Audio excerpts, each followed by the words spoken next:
is Helsinki, Mr. Kimmo Heinonen. He will be explaining challenges facing the city of Helsinki, the subject of an open call for the project. Let's give Mr. Heinonen a round of applause. So hello everybody, and thank you for this opportunity to come here and speak to you today. I will tell you about what kind of a role the city of Helsinki has played and been as an enabler of green innovation and entrepreneurship. So like green economy. Some policy background, as was already mentioned, that city of Helsinki's target is to become carbon neutral by 2030. And here's some successes and challenges we have faced. Here is how the distribution of emissions goes at the moment.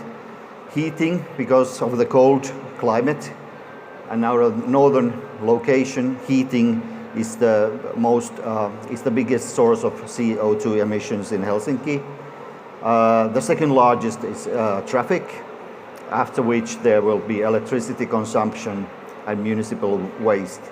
In the coming years, the share of traffic in emissions will grow significantly, and other parts of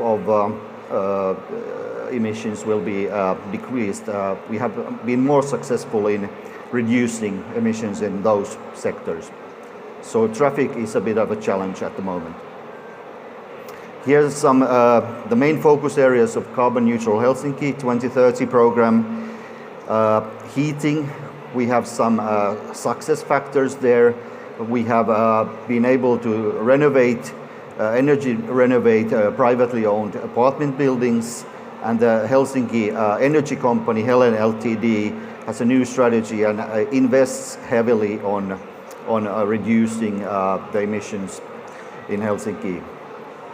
Regarding transport, our objective is to have less kilometers and less pollution per kilometer. So at the moment there is an impact assessment for new possible actions. That is a plus. But as I already mentioned, the traffic will become the biggest emission sector in the future. And regarding that, the EV, electric vehicle charging stations, the network is not dense enough at the moment. We have to speed up in that sense. Regarding construction, the focus is on building materials, and Laura-san already referred to these. We have begun to steer construction through carbon footprint. We can sort of regulate the construction sector.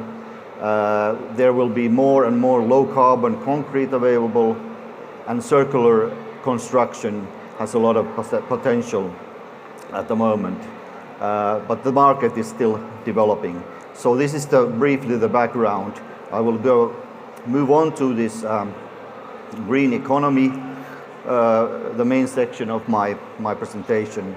How the city has been boosting green innovation and growth together with business sector and research, development, innovation partners and stakeholders. These are some of the thematic areas of interest for the city of Helsinki. As I already mentioned, circular construction is one of the focus areas we've been working with. In addition, energy conditions and indoor conditions management of buildings, how to manage heating, ventilation, air conditioning and so on in buildings in a more efficient way. Energy networks on a city district level or block level in a city. On the left, down in the left-hand corner, measuring and maintaining the biodiversity in the public green areas is an interesting area for businesses as well. Green infrastructure for reducing environmental burden is one of the themes we are highly interested in. And then regarding not only mitigation of the climate change, but how to adapt to climate change. Then there are some other areas such as 3D city model development, digital twins in the city, as well as sustainable food production in the city environment. We will hear more about food innovations later today. Here are some examples of programs and activities we have. We have this brand name called Testbed Helsinki, which I'm in charge of. You can please visit the website also and learn some more from there. Then we have, together with our technical university and other stakeholders, a business incubator called Urban Tech Helsinki. Briefly on those. But Testbed Helsinki, we see that the whole city can act as a testing platform for new innovations. And we provide companies and RDI actors plenty of opportunities to test and develop their product or service, their innovations in an authentic, in a real world setting.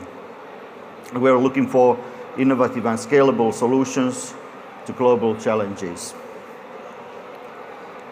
And why is that? We still want to develop further the entire city as a platform for testing and enabling innovative solutions. We've been able to accelerate the RDI activities of companies, thereby being able to speed up to create new business opportunities and jobs, and last but not least, to provide residents with better services and a high quality living environment. Our key content areas or verticals regarding the theme of the day, the three on the top: smart mobility, built environment, circular economy. In addition to those, we also work with education technologies as well as health and well-being. Briefly, some examples of recent or ongoing activities. On the left-hand side is the hyper-local weather forecast system we have now been piloting. It can be used, a very precise weather forecast data can be used to manage the HVAC of a building, thereby save energy. Then we've been able to build a park made of almost recycled materials using insulation materials from demolished buildings. Then we have had green walls to protect against the traffic noise in the city setting, and also to add to the biodiversity in the city, in an urban environment. Then, for example, the last example is how to use metaverse or robot technology by creating a 3D model for remote maintenance between Helsinki mainland, the city center, and one of the islands in front before Helsinki. Finally, we have this, which I already mentioned, an Urban Tech Helsinki business incubator. And as it happens, we have an open call at the moment to apply for the next batch of teams from May the 3rd until June the 9th, and the program will kick off in August. But this incubator focuses on clean and sustainable urban solutions, such as sustainable energy solutions, circular economy, smart mobility, and so on. Please check this out as well. It's very useful, and we hope for Japanese applicants to apply for this program as well. And finally, invitation to collaboration.